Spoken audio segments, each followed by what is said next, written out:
Hello students, as we all know that demand curve represents the quantity of the goods and services that consumer is willing to buy at a particular price and during a given period of time.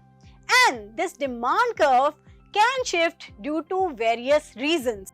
So in today's video, we will focus on the shift in demand curve. In the last video, we have categorized the factors affecting demand in two parts. Let's have a look at them. One is price of the commodity and the other is factors other than price. तो जब price की वजह से demand में change आता है, that is known as change in quantity demanded or movement along the demand curve, which has two parts, expansion and contraction of demand. All these things we have discussed in detail in our last video.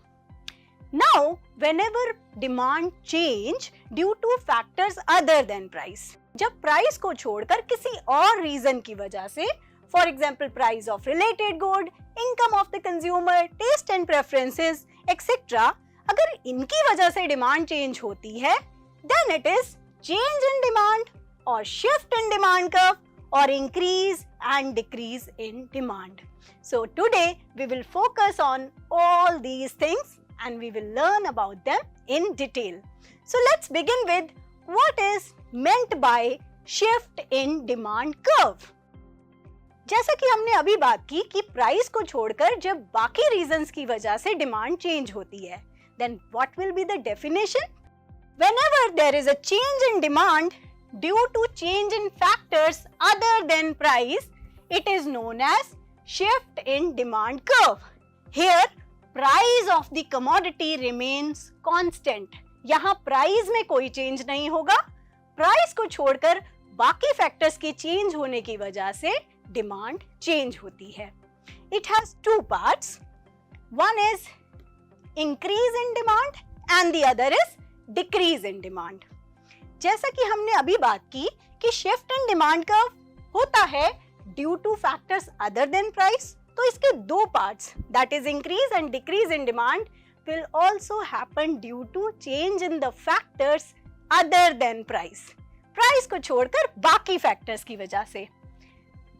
तो क्या हो जाएगा इनका difference? When at a given price of the commodity demand rises due to change in the factors other than price. जब price को छोड़कर बाकी factors की वजह से डिमांड इंक्रीज हो जाए, उसको बोलेंगे हम increase in demand.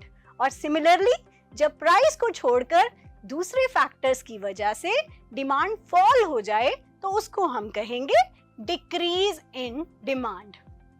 Increase in demand के केस में डिमांड कर्व राइटवर्ड या अपवर्ड शिफ्ट हो जाता है, while in case of decrease in demand curve shifts leftward, downwards और inwards. अभी हम इन सभी चीजों को डिटेल में वन बाय वन समझेंगे. तो आइए सबसे पहले बात करते हैं reasons for the increase in demand or rightward shift in demand curve.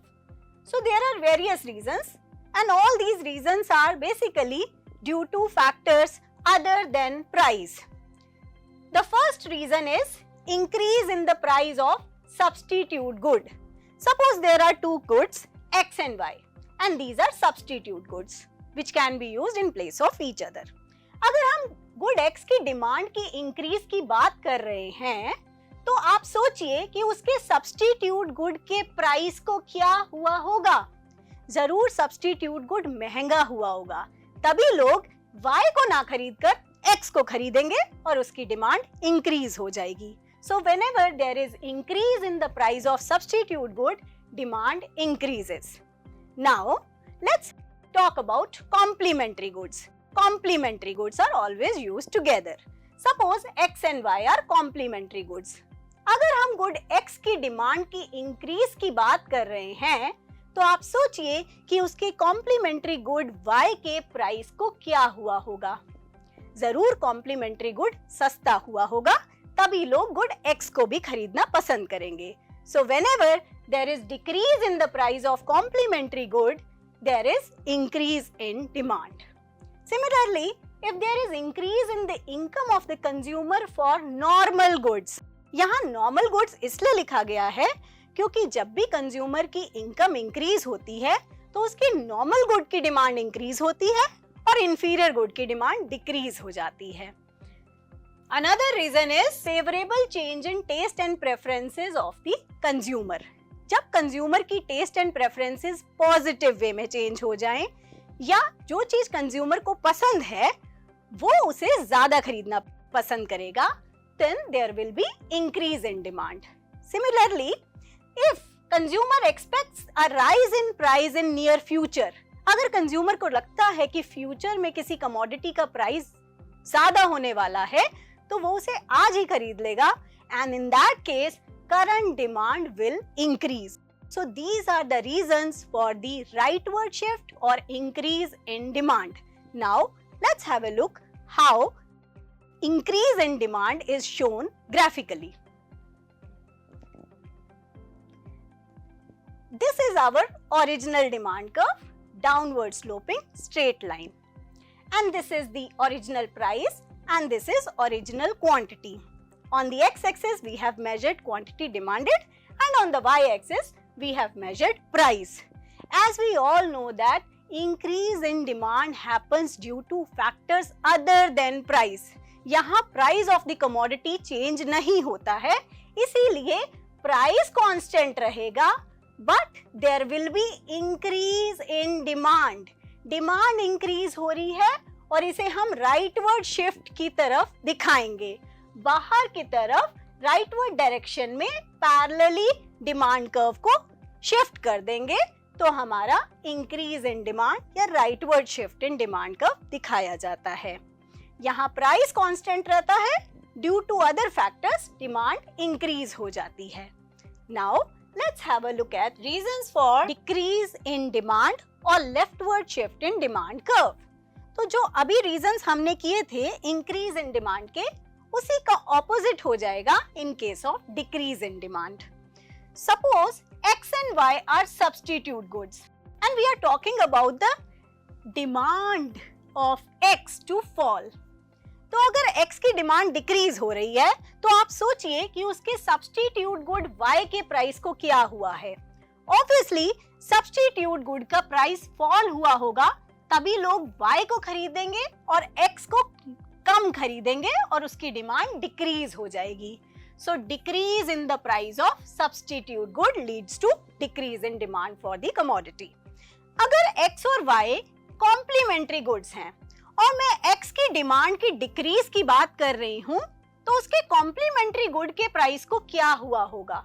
Obviously complementary good जरूर महंगा हो गया होगा, उसका प्राइस इंक्रीज हो गया होगा, तभी लोग x की डिमांड को कम कर देंगे. So whenever there is increase in the price of complementary good, demand decreases.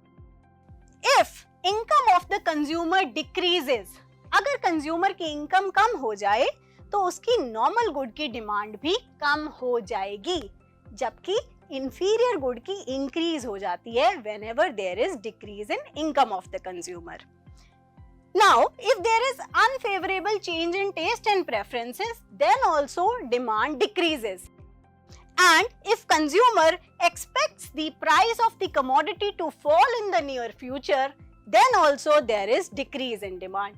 क्योंकि वो करंट डिमांड को पोस्टपोन कर देगा और फ्यूचर में खरीदेगा. तो ये सारे रीजंस हैं leftward shift in demand curve या डिक्रीज इन डिमांड के. Now let's have a look at the graph of decrease in demand. This is our original demand curve, downward sloping straight line demand curve, and this is the new demand curve which is shown by parallel shift in the leftward direction. अगर मैं leftward direction में parallel shift कर दूंगी तब ये decrease in demand का case होगा. और यहाँ ध्यान देने वाली बात ये है कि price of the commodity is constant, क्योंकि डिक्रीज इन डिमांड प्राइस की वजह से नहीं होता है, प्राइस को छोड़कर किसी और फैक्टर की वजह से. May be decrease in the income of the consumer, may be increase in the price of complementary good, और unfavourable change in taste and preferences of the consumer. किसी भी प्राइस को छोड़कर किसी और रीजन की वजह से जब भी हमारी डिमांड डिक्रीज हो जाती है, उसे हम शो करते हैं through decrease in demand by a parallel shift in the leftward direction. So price remain constant. Due to factor other than price, demand decreases. Now, let's do one question.